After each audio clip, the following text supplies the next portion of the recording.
Por otra parte, yo les había pedido el domingo, les había sugerido que leyeran unos cuantos capítulos, no sé si los leyeron, del libro del profeta Ezequiel, el capítulo 37, 38 y 39. Perfecto, muy bien. Veo que han hecho la tarea. Vamos a orar un momentito en esta tarde y presentar este estudio de la palabra del Señor en oración, pidiendo como siempre su dirección. Espero que podamos aprender con este tema de profecías. Hay que tener pues prudencia, porque aunque si bien es cierto que tenemos muchísimos detalles en la Biblia que nos informan acerca de los acontecimientos finales, hay cosas que como todavía no han sucedido, pues no podemos tal vez categóricamente afirmar que van a ser así, ¿verdad? Pero por lo menos tener una base y más o menos saber qué es lo que el Señor nos está tratando de enseñar en estos tiempos en los que estamos viviendo. Señor, te damos muchas gracias por esta oportunidad nueva que nos das de estudiar tu palabra. Te pedimos que nos des sabiduría para poder exponerla, para poder entenderla, y que tu Espíritu Santo sea el encargado de darnos la luz necesaria, la sabiduría necesaria para poder comprender estos mensajes tan importantes que tú has dejado en tu palabra para tu pueblo. Ayúdanos, Señor, y abre nuestro entendimiento. Te lo pedimos en el nombre precioso de Jesús. Amén y amén. Pedirles también, por favor, que vean la información que les he mandado en esta tarde al grupo de WhatsApp de la iglesia. Si alguien no está en el grupo, pero quiere recibir ese estudio, esa reflexión acerca de lo que representó en su día la fiesta de Purim, que se está celebrando en estos días nuevamente en Israel. Yo hace años ya di una explicación acerca de esos nombres, ¿verdad?, que aparecen a la derecha en las Biblias en hebreo y unas palabras a la izquierda, y cómo hay unas letras pequeñitas y unas letras grandes en comparación con otras, todo lo que eso representa. Y les mandé esta tarde ese artículo porque no tiene desperdicio, es muy interesante. Solamente unos pequeños detalles para despertar el interés, para que vean o para que lean, mejor dicho, ese documental o esa información. La fiesta de Purim se llevó a cabo en los días de la reina Esther, ¿verdad?, y del rey Asuero. En estos días se lee todo el libro de Esther, volviendo a recordar la historia de cómo Dios salvó del exterminio, de la destrucción a todo el pueblo de Israel. Veis que el enemigo siempre quería más y más, ¿verdad? En un principio un hermano mató a otro, pero no fue suficiente. Más adelante vemos cómo el enemigo intenta, mezclar a la raza humana con aquellos engendros espirituales, ¿verdad?, con aquellas deformaciones terribles que produjeron la ira de Dios y tuvo que finalmente mandar el diluvio. Vemos más adelante cómo el faraón no se conformaba con matar a uno, sino con matar a todos los niños. Pero en el libro de Esther lo que vemos es que el diablo quiso ir un paso más allá, y lo que puso en el corazón de un perverso llamado Amán era la exterminación, la aniquilación total del pueblo de Israel, incluido hombres, mujeres, niños, ancianos, etc. El Señor intervino de una forma milagrosa, y esa liberación, ese milagro se recuerda todos los años en una fiesta que, repito, se está celebrando en estos días y que se llama la fiesta de Purim. La palabra Purim viene de la palabra pur, que significa suerte. Purim es suertes, como se echó suerte sobre el pueblo de Israel, y el Señor, pues una vez más, protegió sobrenaturalmente a ese pueblo. Cuando se produce una matanza de los enemigos que querían destruir al pueblo de Israel, el rey Asuero, que es el marido de la reina Esther, le dice: hoy han muerto 500 hombres y los 10 hijos de Amán. ¿Tiene alguna petición más la reina? Y la reina, su esposa Esther, dice: quiero que mañana a los 10 hijos de Amán, que ya estaban muertos, los cuelguen en la horca. Y de ahí hay toda una explicación de esa palabra mañana, de cómo hay momentos en la que la reina Esther dice que se dirigía al rey Asuero, incluso mencionándolo por nombre, pero hay otros momentos en los que simplemente menciona la palabra rey, dando a entender de que le hacía la petición al rey, al Señor Dios Todopoderoso, y vemos cosas muy interesantes de cómo no hace mucho tiempo atrás ahorcaron también a otras 10 personas, y ese artículo que les he mandado esta tarde, yo ya lo había leído hace años, lo conocía. De hecho, les expliqué el tema de los números, de las letras en el libro de Esther, pero quiero que lo lean porque es muy interesante y una vez más se demuestra la credibilidad de la Biblia. La Biblia es un libro matemáticamente perfecto que se adelanta en el espacio y en el tiempo, no solamente dándonos información de cosas que ocurrieron, sino de cosas que ocurrieron, pero que tienen un reflejo y una repercusión en el futuro. Y es muy interesante ese artículo y me gustaría de verdad que lo leyeran con detenimiento. Yo se lo mandé, ya digo, al grupo de WhatsApp, pero si alguien lo quiere tener y no está en el grupo, pues me das tu teléfono y yo te lo mando sin ningún problema, ¿de acuerdo? Nosotros nos vamos al libro de Ezequiel.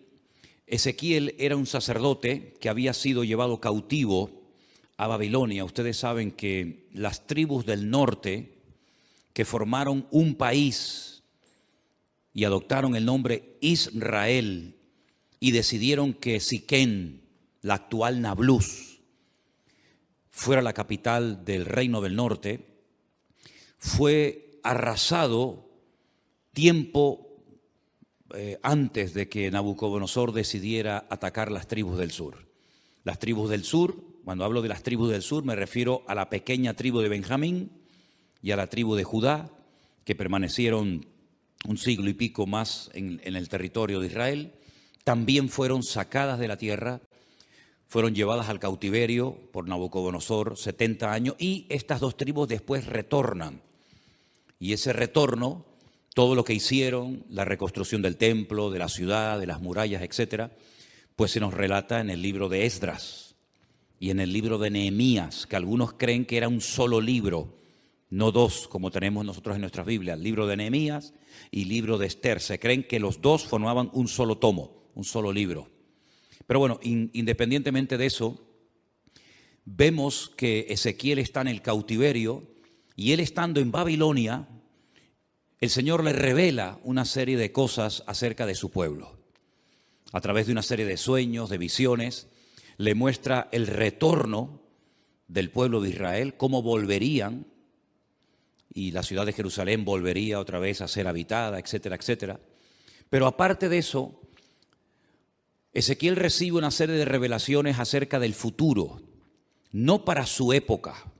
Vimos el otro día, por ejemplo, el domingo, que algunas visiones, algunas profecías que recibió Daniel, las escribía, pero el Señor le decía, séllalas, porque esto no es para tu tiempo, esto es para los tiempos finales.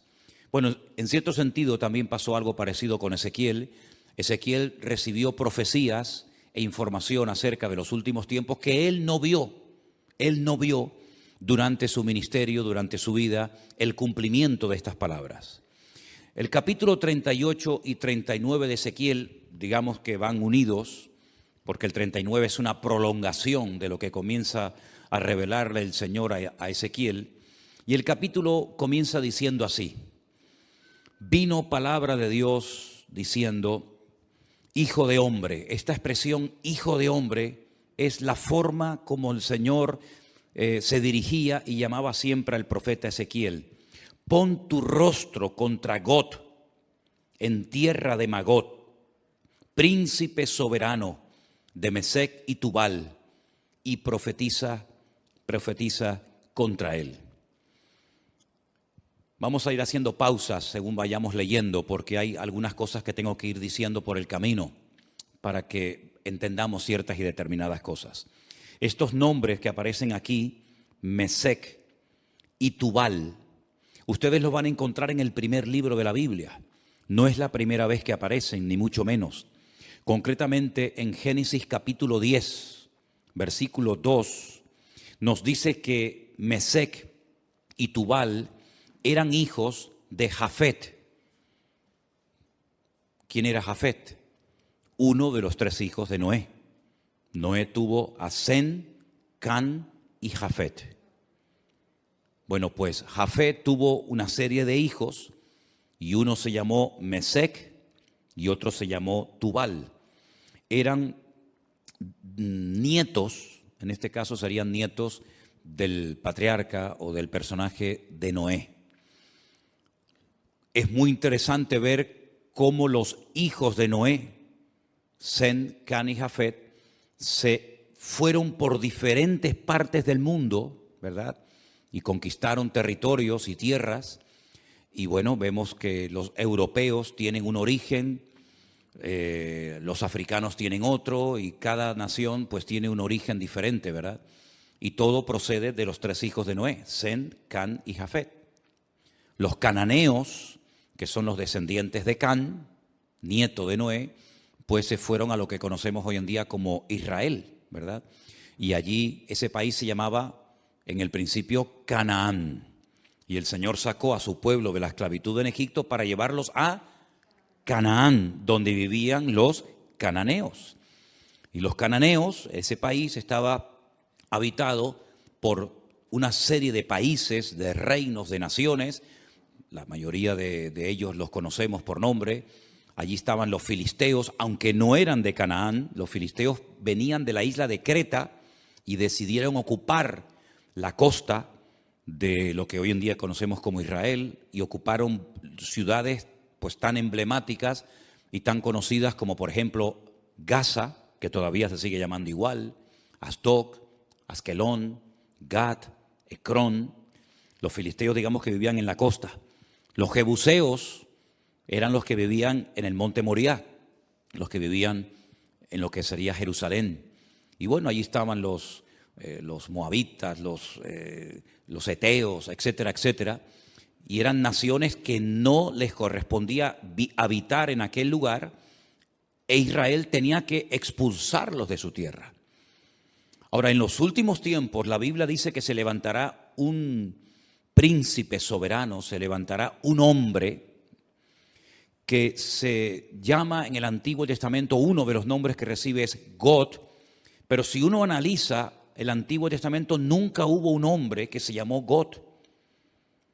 God es simplemente un nombre que se le da a un personaje político que en los últimos tiempos decidirá unilateralmente, aunque realmente detrás de todo esto, por supuesto, siempre está la mano de Dios, atacar al pueblo de Israel desde el norte. No es como Amalek, que venía del sur, o como los moabitas, que venían del este, sino que este enemigo atacará a Israel desde el norte, seguramente cruzará los famosos altos del Golán y llevará a cabo una batalla tremenda. Ahora, lo que no se ponen de acuerdo los comentaristas es cuándo se va a llevar a cabo esa batalla en el valle de Meguido, la famosa batalla de Armagedón, ¿sí? Algunos dicen que esa batalla se va a llevar a cabo antes de la venida del Señor Jesucristo. Pero también el libro del Apocalipsis, y después lo vamos a ver, nos dice que después del milenio, God se va a volver a levantar y va a intentar otra vez hacer la guerra contra el pueblo de Dios. Entonces, algunos dicen que es una guerra que se va a llevar a cabo antes y después. Otros dicen que solamente antes, otros dicen que solamente después. En fin, hay diferentes opiniones. Pero vamos a seguir leyendo. Este personaje, que la Biblia en esta ocasión lo llama God, que es el príncipe de estas tierras que ocuparon los nietos de Noé, llamados Mesec y Tubal, dice el Señor: yo estoy contra ti, oh God, príncipe soberano de Mesec y Tubal. Te quebrantaré y pondré garfios en tus quijadas, y te sacaré a ti y a todo tu ejército, caballos, jinetes y todo, de todo en todo, equipados, gran multitud con paveses y escudos, teniendo todos ellos espadas. Y ahora menciona a 3 naciones: Persia, Cus y Fut, con ellos, todos ellos con escudo y yelmo. Gomer y todas sus tropas, la casa de Togarma, de los confines del norte y todas sus tropas, muchos pueblos contigo. Es decir, Gog, digamos que es el líder, el representante, el que aglutina a un montón de naciones que lo van a apoyar con el objetivo de subir y atacar al pueblo de Israel. Ahora, estas naciones que se mencionan en el versículo 5, Persia, Cus y Fut, ustedes tienen que saber de quiénes se trata, para que sepan qué naciones en los últimos tiempos se van a juntar a estos ejércitos, ¿verdad?, internacionales, con el objetivo de atacar al pueblo de Israel. En cierto sentido es como una especie de confederación, es un montón de naciones que se juntan. No es la primera vez que muchas naciones se juntan para atacar a un enemigo en común. Por ejemplo, en la Segunda Guerra Mundial se juntaron muchas naciones para atacar a los nazis, que en aquel momento eran los que estaban, digamos, controlando Europa. Durante la famosa Guerra de los 6 días y otras guerras que se han llevado a cabo en este último periodo en Israel, ha habido muchas naciones árabes que se unieron para pelear contra Israel. No es nada nuevo, ¿verdad? Son naciones que entre ellos se pelean, entre ellos tienen también sus discrepancias, pero como tienen un enemigo en común, que en este caso es Israel, y todos quieren tomar parte de la ciudad de Jerusalén, se unen para pelear como si fueran un solo ejército. Pero realmente no es un solo ejército, sino son muchos ejércitos, muchos soldados que se juntan con un objetivo en común. El versículo 5 habla de Persia. Persia es el país de Irán. Ustedes saben que hasta el otro día a Irán se le conocía como Persia. Así que los iraníes no son árabes, son de origen persa. Así que Irán, qué curioso, ¿no? Se está hablando últimamente mucho acerca de este país. Irán también apoyará a Gog con el objetivo de atacar y destruir al pueblo de Israel. Así que ya tenemos identificado quiénes son los persas. Cus es un país de África, Etiopía. Ustedes saben que Moisés fue criticado por su propia hermana Miriam porque se casó con una mujer cusita. Los cusitas eran o son de Etiopía. Así que Cus en aquel tiempo era Etiopía, actualmente tiene otro nombre, y Fut es el país de Libia, un país que está en el norte de África. Como pueden comprobar, estamos hablando de naciones del norte de Israel, estamos hablando de naciones africanas, estamos hablando de la nación de Libia, y en los últimos tiempos vamos a ver cómo diferentes naciones, y ya lo estamos comenzando a ver, cada nación ya se está posicionando. Unos apoyan a un bando, otros apoyan a otro bando, y estamos viendo cómo se está reorganizando el mundo. Unos a favor de estos por los motivos que sea, otros a favor de estos por sus propios intereses. Pero vamos a ver en los últimos tiempos cómo van a ocurrir cosas muy rápidos en la economía y en otras circunstancias, que lo que van a hacer es que cada país, por pequeño o grande que sea, por influyente o poco influyente que sea, va a buscar dónde acomodarse, a quién apoyar y bajo qué paraguas me pongo. Si bajo el paraguas de Oriente, bajo el paraguas de Occidente, y estamos viendo, solamente hay que ver un poquito los medios de comunicación y conocer un poco de la Biblia para darnos cuenta cómo el mundo se está reubicando, ¿verdad? Y vamos a ver cosas muy interesantes. Así que esas 3 naciones ya las hemos identificado. Después, más adelante, pues a lo largo del capítulo, vemos cómo esta batalla se va a llevar a cabo en ese valle que hemos estado recientemente visitando, un valle realmente precioso, el valle de Megiddo. Un valle inmenso. Se va a llevar a cabo una batalla como jamás en la historia se ha llevado ninguna batalla. El hombre parece que no aprende. Cuando terminó la Primera y la Segunda Guerra Mundial, muchas personas dijeron, bueno, después de estos conflictos ya hemos aprendido que en una guerra nadie gana, sino que todos pierden. Por lo tanto, no tiene ningún sentido que los pueblos, que las naciones se sigan enfrentando la una con la otra, pero vemos que el hombre no aprende. Vemos que de vez en cuando salta por algún sitio, salta por algún otro lugar. Esa batalla va a ser tan terrible, tan terrible. No vamos a leer los 2 capítulos porque ya ustedes los han leído, pero el objetivo de todo esto es que Dios va a permitir, Dios va a traer a todas estas naciones que odian al pueblo, al Estado de Israel, para que Él demuestre su poder y quede definitivamente claro de una vez por todas que Él es el Rey de Reyes y el Señor de los Señores, y que a su pueblo nada ni nadie lo puede destruir. Todos los imperios, y podríamos hacer una lista enorme, todos los imperios, todos los países, todas las naciones que han intentado con todas sus fuerzas destruir al Estado de Israel prácticamente o han desaparecido o no son prácticamente nada en el tiempo presente. Miren ustedes, por ejemplo, el imperio egipcio, no queda absolutamente nada de él, los babilónicos, los persas, los medos, los griegos, los romanos, diferentes imperios que a lo largo de la historia se propusieron arrasar a este pueblo, porque este pueblo no solamente es un pueblo, no solamente son personas, sino que representa una serie de valores, una serie de principios y sobre todo representa que hay un Dios detrás de esa nación, que hay una Biblia, que hay una palabra de Dios detrás de esa nación, y lo que el enemigo no quiere bajo ningún concepto es que Dios sea reconocido como el soberano de todas las naciones de la tierra. Ahora bien, cuando termine esa batalla tremenda en el Valle de Megiddo, sí me gustaría leer a partir del versículo 4 del capítulo 39, donde dice: sobre los montes de Israel caerás tú y todas tus tropas, y los pueblos que fueron contigo, a aves de rapiña de toda especie y a las fieras del campo te he dado por comida.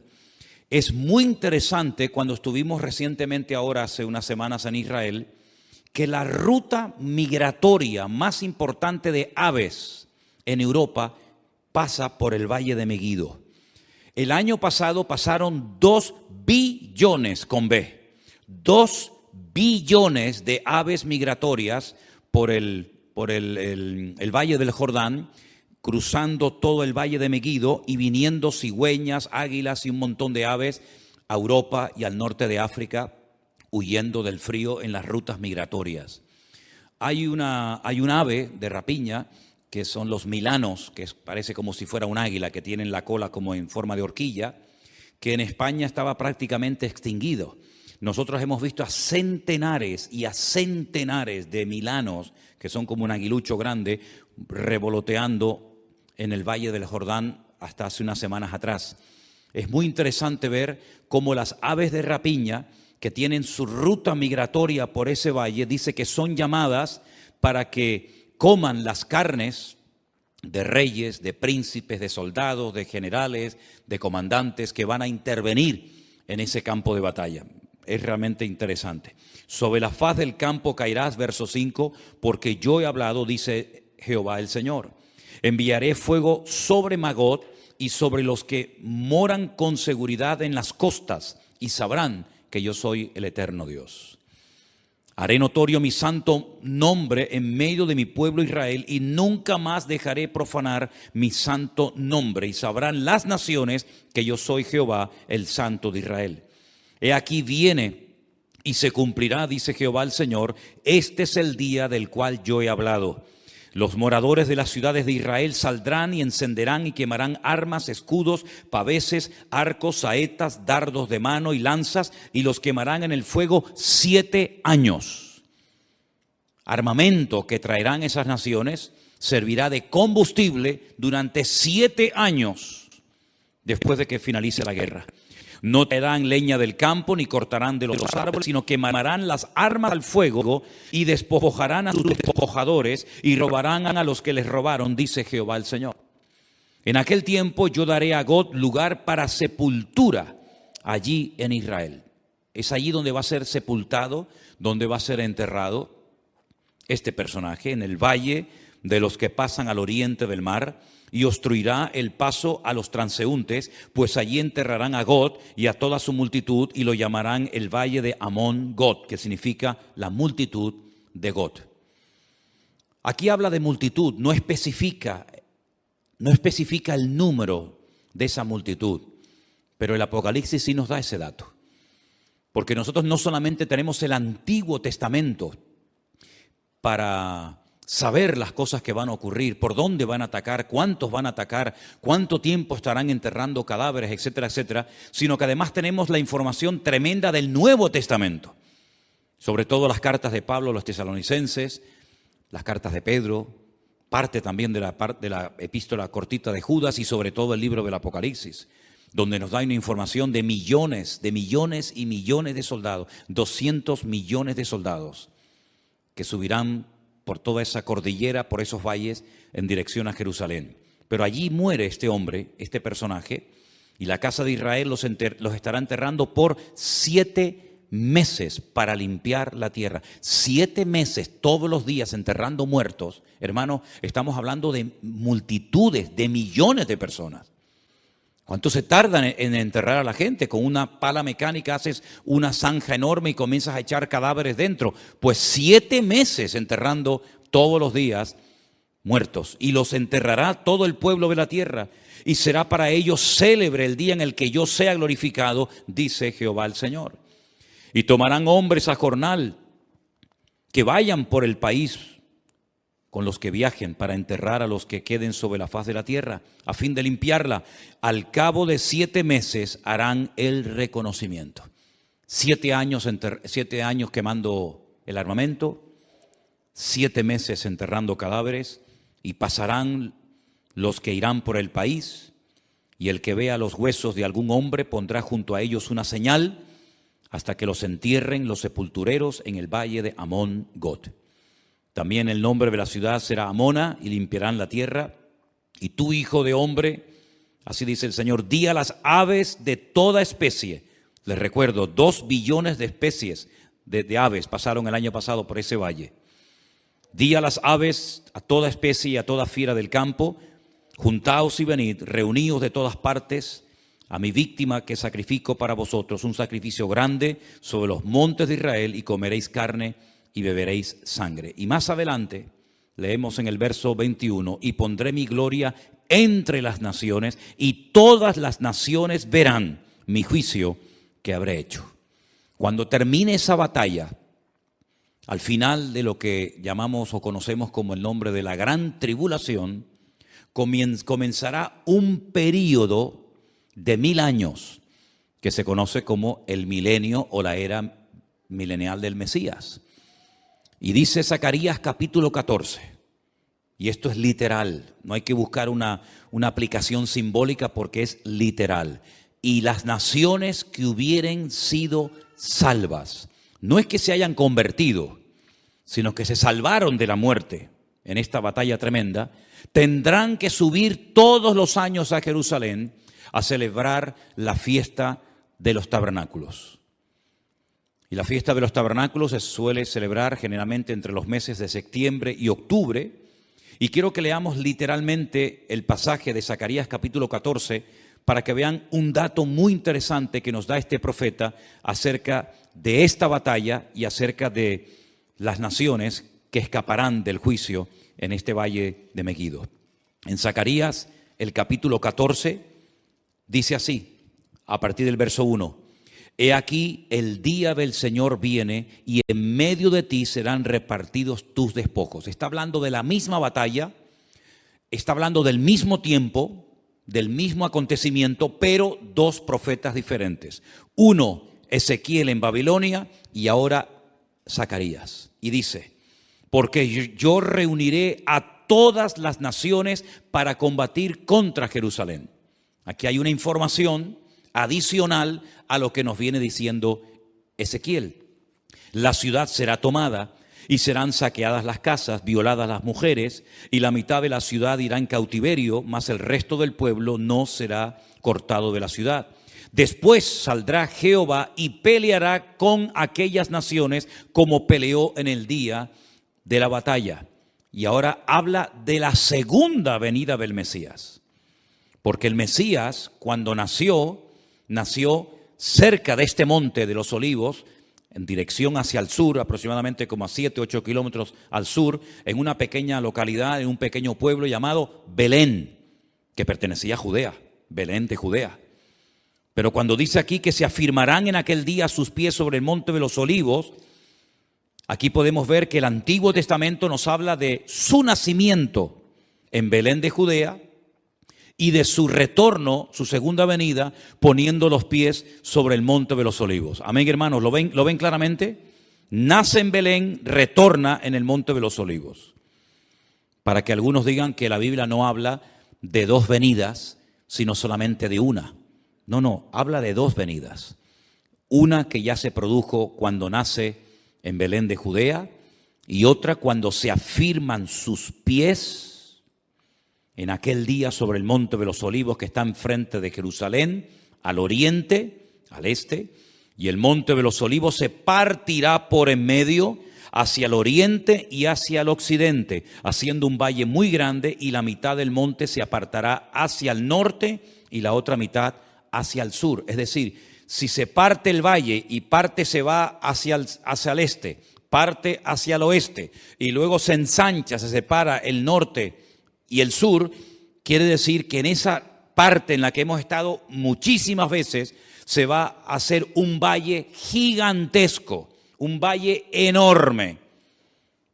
Ahora mismo entre el monte Moriah, donde antiguamente estaba el templo, y donde está el monte de los Olivos, hay un barranco, hay como si fuera un barranco que se llama el famoso torrente de Cedrón, pero no tiene ni punto de comparación lo ancho que será ese valle cuando el Señor ponga sus pies sobre el monte de los Olivos. La pregunta que a lo mejor algunos se hacen es: ¿qué interpretan los judíos cuando dice aquí y pondrá sus pies sobre el monte de los Olivos y el monte de los Olivos se partirá?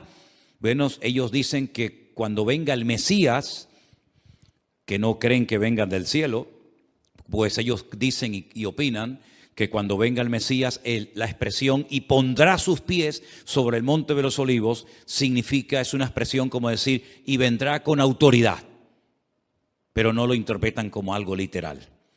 Entonces, si no interpretan una parte del texto como no literal, tampoco pueden interpretar la otra parte del texto como literal, pero en esta ocasión se equivocan. Dice que huiréis al valle de los montes, porque el valle de los montes llegará hasta Sal.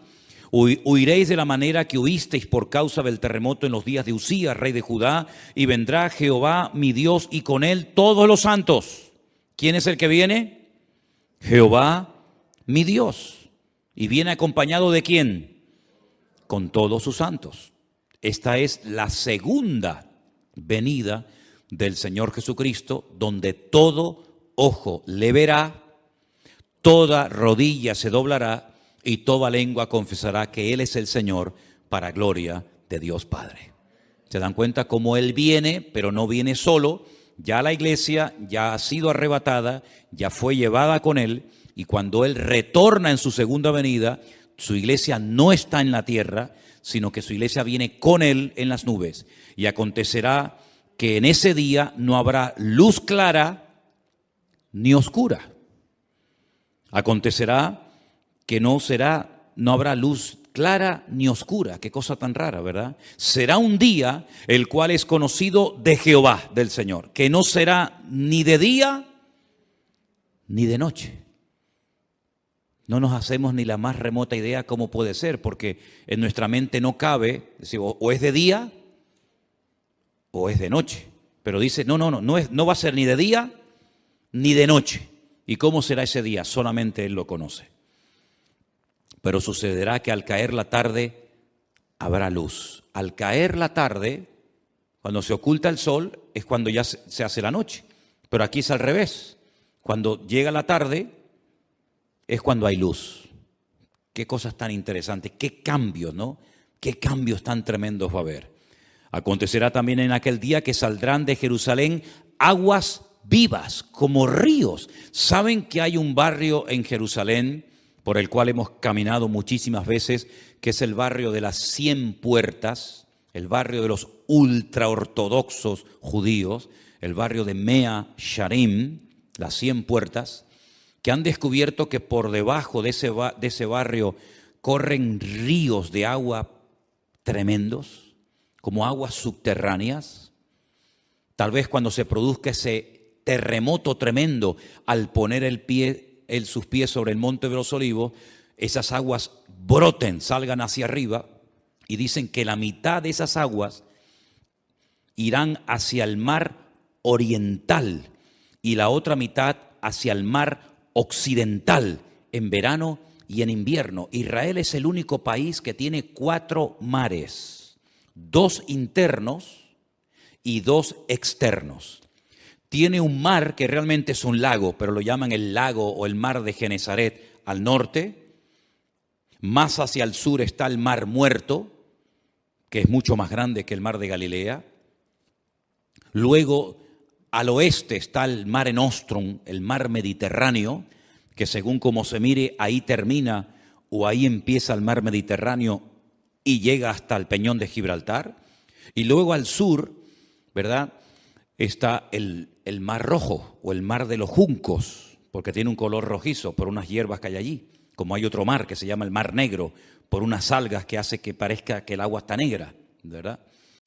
Y dice que hay aguas de Jerusalén que llegarán y entrarán en el mar Mediterráneo, y otra parte de las aguas entrarán en el Mar Muerto, y Jehová será rey sobre toda la tierra, y en aquel día Jehová será uno, y uno su nombre, ¿verdad? No se le va a llamar de diferentes maneras, sino que uno será su nombre, tendrá un solo nombre.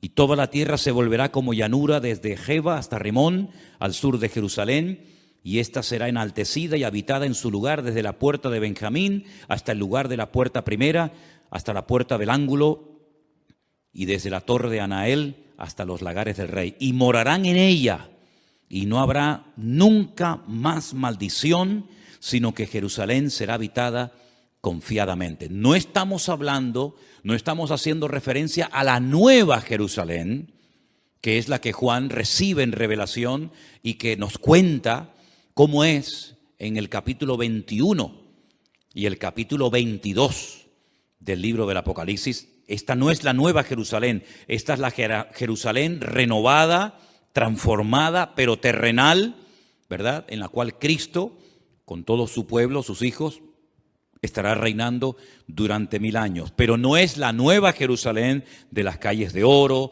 las puertas de perla, etc. Pero se vivirá en esa ciudad. Y esta será la plaga con la que herirá Jehová o el Señor a todos los pueblos que pelearon contra Jerusalén. Eso no lo dice Ezequiel. Ezequiel dice que las tropas de Gog, o del anticristo, si lo prefieren así, quieren atacar y destruir Israel, pero dice que morirá, que será enterrado en Israel, pero no dice cómo morirán las personas en el campo de batalla. Pero Zacarías sí recibió el dato, la revelación de cómo morirían. Dice que será como una especie de plaga. Esta será la plaga con la que Jehová herirá a todos los pueblos que pelearon contra Jerusalén. Escuchen, la carne de ellos se corromperá estando ellos sobre sus pies. Están de pie. No están sentados ni acostados, están de pie, peleando, batallando. Se consumirán en las cuencas sus ojos y la lengua se les deshará en su boca. ¿Esto qué es? ¿Un ataque bacteriológico? ¿Un ataque nuclear? Pero esta será la forma como morirán esas personas que fueron a atacar a Jerusalén. Acontecerá en aquel día que habrá entre ellos gran pánico enviado por Dios, y trabará cada uno de la mano a su compañero y levantará su mano contra la mano de su compañero. Se matarán entre ellos, se pelearán entre ellos, se matarán entre ellos. Increíble, ¿eh? Judá también peleará en Jerusalén, y serán reunidas las riquezas de todas las naciones de alrededor, oro, plata, ropas de vestir en gran abundancia. Así también será la plaga de los caballos, de los mulos, de los camellos, de los asnos y de todas las bestias que estuvieren en aquellos campamentos. todos los que sobrevivieren de las naciones que vinieron contra Jerusalén, aquí hay un dato muy importante, subirán de año en año para adorar al Rey, a Jehová de los ejércitos, a celebrar la fiesta de los tabernáculos. Todos los años tendrán que subir. ¿Por qué la fiesta de los tabernáculos y no otra fiesta? Porque las 3 fiestas de obligatorio cumplimiento que recibió el pueblo de Israel, que son Pascua, Pentecostés o Shavuot y la fiesta de los tabernáculos, las 2 primeras ya tuvieron un cumplimiento profético en la vida del Señor Jesucristo.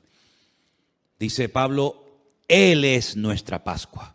Jesús fue sacrificado, fue crucificado, murió en la fiesta de Pascua. El cordero que se mataba, al cual no se le podía partir ningún hueso en la fiesta de la Pascua, tipifica, representa al Cordero de Dios que quita el pecado del mundo, que es nuestro Señor Jesucristo. La fiesta de las semanas, o Shavuot, o Pentecostés, como la conocemos nosotros, ya tuvo su cumplimiento profético. Fue el día que el Señor decidió derramar de su Espíritu Santo sobre las 120 personas que estaban en aquel aposento, en aquella casa, y comenzaron a hablar en otras lenguas y comenzaron a evangelizar a miles de personas que se convirtieron en aquel día. Pero la fiesta de los tabernáculos no ha tenido un cumplimiento profético en Cristo. Pero dice en el libro del Apocalipsis que cuando Él venga, Él pondrá su tabernáculo entre los hombres. Y su tabernáculo, su suká, es nada más y nada menos que su misma presencia. Él nació en la fiesta de los tabernáculos y Él exigirá que en la fiesta de los tabernáculos todas las naciones que hubieren sido salvas tienen que subir de año en año a Jerusalén, a adorar al Rey, a Jehová de los ejércitos, y el que no suba, dice la Biblia en el verso 17, no vendrá sobre ellos lluvia. ¿Qué les parece? Si la familia de Egipto no subiere y no viniere, sobre ellos no habrá lluvia. Vendrá la plaga con la que el Señor herirá a las naciones que no subieren a celebrar la fiesta de los tabernáculos. Esta será la pena del pecado de Egipto y del pecado de todas las naciones que no subieren para celebrar la fiesta de los tabernáculos. Así que cuando nosotros decimos que lo mejor y lo peor está por venir, es cierto, queridos hermanos. Cosas tremendas que hemos leído en esta noche, por lo menos en parte, y otras que no hemos leído, tienen que suceder en algún momento. ¿Quién nos iba a decir a nosotros que íbamos a ser protagonistas de ciertas y determinadas cosas que ya han visto y están viendo nuestros ojos cada día? Yo les recuerdo que hace 2 años, solamente 2 años, no se hubiera podido celebrar aquí este culto, porque estábamos todos confinados, encerrados en nuestras casas. Y esa experiencia, que para algunos era una locura y un disparate, que todas las naciones de la tierra, que todos los cristianos del mundo, que todas las iglesias, igual da de la denominación a la que sean, tendrían que cerrar las puertas durante algunas semanas o meses, ya en nosotros es un hecho que ya sabemos que pasó, porque también lo vivimos en carne propia. ¿Y quién nos iba a decir a nosotros lo que estamos viendo en televisión en estos días? ¿Verdad? Parece como decir, ¿pero qué es lo que ha pasado? Si hasta el otro día todo estaba tranquilo y todo estaba bien y ahora se ha disparado el precio de esto y el precio de lo otro y nadie sabe lo que tiene que hacer y nadie sabe lo que va a pasar dentro de media hora y nadie sabe si se va a quedar aquí o va a decir, bueno, vamos también a ir a por el vecino de enfrente. Nadie sabe absolutamente nada. Hay un temor, ¿verdad? Hay una inseguridad y dice la Biblia que en los últimos tiempos habría angustia en las gentes, habría temor, habría miedo, pero en nosotros los cristianos, los que hemos creído, no pueden aflorar, no pueden manifestarse esas actitudes, sino más bien todo lo contrario. Dice, erguíos y levantad vuestras cabezas, porque vuestra redención está a las puertas. Y todo esto es la señal de que todo lo que está escrito en la palabra, que hemos leído y predicado durante años y años, pues llegará el momento que, si el Señor lo permite, lo vamos a poder contemplar y lo vamos a poder mirar con nuestros propios ojos. ¿Cuál debería ser entonces la postura de nosotros hoy en día ante lo que está ocurriendo y lo que va a venir, que es muchísimo peor que lo que estamos comenzando a ver? Bueno, pues yo quisiera recordarles que en esta mañana, no sé si lo vieron, en el devocional yo leía una porción que Pablo escribió a los hermanos de la iglesia de los Filipenses. Y quiero volver a leer el pasaje que yo en esta mañana les leía, porque aquí encontramos instrucciones acerca de cómo tenemos que comportarnos y actuar en este tiempo final. Filipenses capítulo 4, versículo 4 dice: regocijaos en el Señor siempre. Dígalo conmigo: regocijaos en el Señor siempre. No solamente cuando hay dinero y abundancia de trabajo y salud y juventud no, siempre. Ahora, si uno se pregunta en qué momento de la vida se encontraba el autor de esta carta, de estas palabras, pues humanamente hablando, en el peor momento de su vida. Ya era una persona avanzada en edad, una persona que había sufrido muchísimo por la causa del Evangelio y estaba preso en Roma, probablemente a punto de morir. Algunos especulan que si Pablo logró salir de ese encarcelamiento y luego otra vez lo volvieron a meter, me da exactamente igual. Lo que está bien claro es que esta carta, junto con otras 3 más, se escribió desde una cárcel en Roma, que no era una cárcel como las que vemos a veces en televisión, que ocupan los ricos o los poderosos, que parecen que son hoteles de 5 estrellas, sino una mazmorra sin luz, sin agua, con una comida seguramente malísima, con frío, donde él dice que todos le habían abandonado. Es increíble, ¿no? Un hombre que fue de una bendición tan grande para miles y miles de cristianos, y lo sigue siendo hasta nosotros hoy en día, ¿verdad? Y que lo dejaran solo. Dice: solo Lucas está conmigo. Nadie se quedó a su lado. Nadie. Incluso algunos se marcharon, hasta causándole problemas en el peor momento de su vida. Dice: pero el Señor estuvo a mi lado y me dio fuerzas y me libró de la boca del león, y me librará y me preservará para su reino celestial. Gloria a Dios. Y es ahí, en esa cárcel, solo, donde dice: regocijaos en el Señor siempre. Y por si no ha quedado lo suficientemente claro, otra vez lo repito, otra vez lo digo: regocijaos, que es mucho más que alegraos. Vuestra gentileza sea conocida de todos los hombres.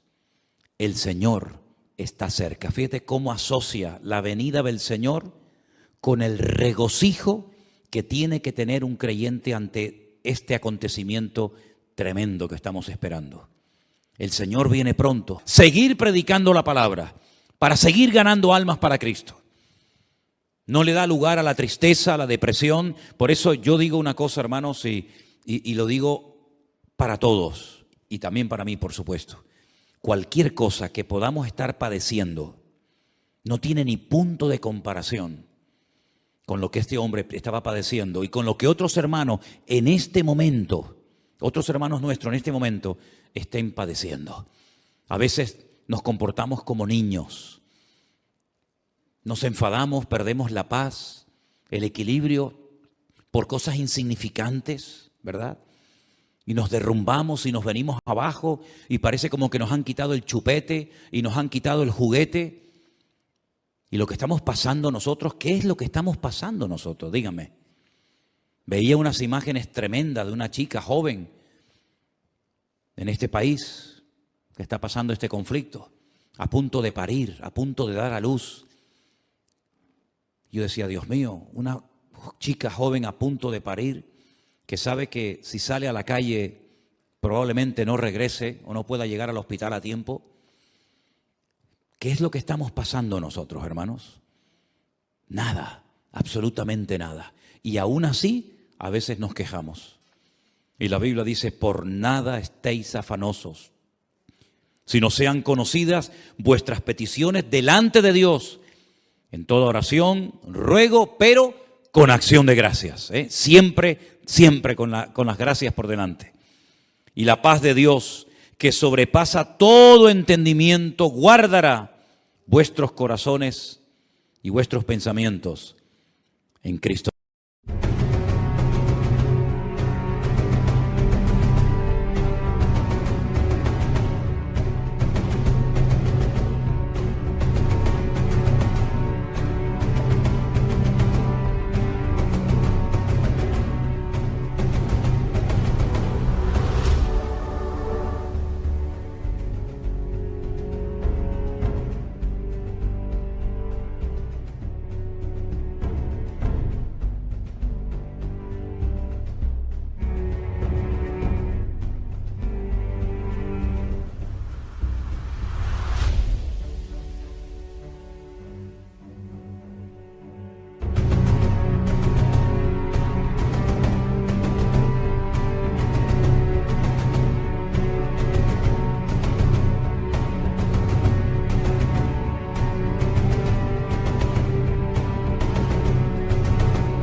Jesús, qué tremendo, ¿no? Qué tremendo, qué palabras de aliento, qué palabras de ánimo. Y después dice, por lo demás, hermanos, si esto no les llega, por si acaso esto se les queda corto y dice, bueno, está bien, pero hay más. Todo lo que es verdadero, todo lo honesto, todo lo justo, todo lo puro, todo lo amable, todo lo que es de buen nombre, si hay virtud alguna, si algo digno de alabanza, en esto pensad. Cualquier pensamiento que no cumpla con estos requisitos, no lo admita, no le dé lugar, ni a palabras, ni a pensamientos, ni a actitudes, ni a conversaciones que no sean honestas, que no sean de buen nombre, que no glorifiquen al Señor, ni un minuto de mi tiempo. Y termina diciendo, y lo que aprendisteis, y recibisteis, y oísteis, y visteis en mí, esto haced, y el Dios de paz estará con vosotros. La paz del creyente en este tiempo tiene que estar por encima de cualquier circunstancia, por encima de cualquier mala noticia, por encima de cualquier prueba. La paz del Señor guardará nuestros corazones y pensamientos en Cristo Jesús, Señor nuestro. ¿Cuántos dicen amén? No permitas que nada ni nadie te robe la paz de tu corazón. Si ves que la estás perdiendo, la paz, a lo mejor es que estás oyendo y viendo demasiado lo que no tienes que ver ni oír tanto. Y te hace falta más Biblia. Porque cuando falta paz es porque falta Biblia en tu corazón. Pero cuando hay abundancia de palabra, cuando hay abundancia de presencia del Señor y de su palabra en nuestras vidas, no hay lugar a la angustia, al desánimo, a la depresión. ¿Por qué? Porque yo sé en quién he creído. Y mi confianza está puesta 100% en el Señor. Y yo sé que me puedo regocijar y puedo tener paz y puedo dar gracia y puedo darle ánimo a los que están desesperados. Porque dicen que las consultas a los psiquiatras, a los psicólogos han aumentado. Porque la gente está como en un bucle y no saben cómo salir. Antes era la pandemia, ahora es no sé qué y mañana será no sé cuánto. Y siempre parece que salimos de una desgracia para meternos en otra. El mundo va así. Pero sin embargo nosotros los cristianos podemos cada mañana levantarnos y decir, Señor, es verdad, no tengo tanto dinero como tenía tiempo atrás. No tengo tal vez el trabajo que me gustaría tener. No tengo esto, no tengo lo otro, pero te tengo a ti. Y teniéndote a ti, lo tengo todo. Porque el Señor es mi pastor y nada me faltará. ¿Cuántos dicen amén? Cierra tus ojos en esta tarde, ahí donde estás. Repito, no permitas que nada ni nadie te robe la paz de tu corazón. Al Señor le costó la vida derramar su sangre en una cruz para que tú y yo hoy en el siglo XXI, con la que está cayendo, pudiéramos vivir en paz permanentemente. Y te doy gracias, Señor, porque tú nos das la paz no como el mundo la da, sino que la paz tuya es la verdadera, la auténtica, la genuina, la que anhela nuestra alma. Y en esta tarde, Señor, te damos gracias porque tú nos informas, tú nos adviertes, tú nos hablas claramente acerca de los acontecimientos finales, pero también nos enseñas y nos dices cómo tenemos que comportarnos en estos tiempos difíciles. Para que marquemos una diferencia y le demostremos al mundo que no te tiene, que se puede tener paz en medio de la tormenta. Y podemos confiar en nuestro Dios, porque sabemos que todo esto es el cumplimiento de lo que los santos varones y profetas de Dios hablaron hace años, hace siglos. Señor, manténnos firmes en tu palabra, sin retroceder, sin tambalearnos, cada día más firmes, más seguros, sabiendo que tú estás con nosotros y que nada ni nadie nos podrá separar de tu presencia. Gracias te doy, Señor, en esta tarde por tu preciosa y bendita palabra. La atesoramos, la guardamos en nuestro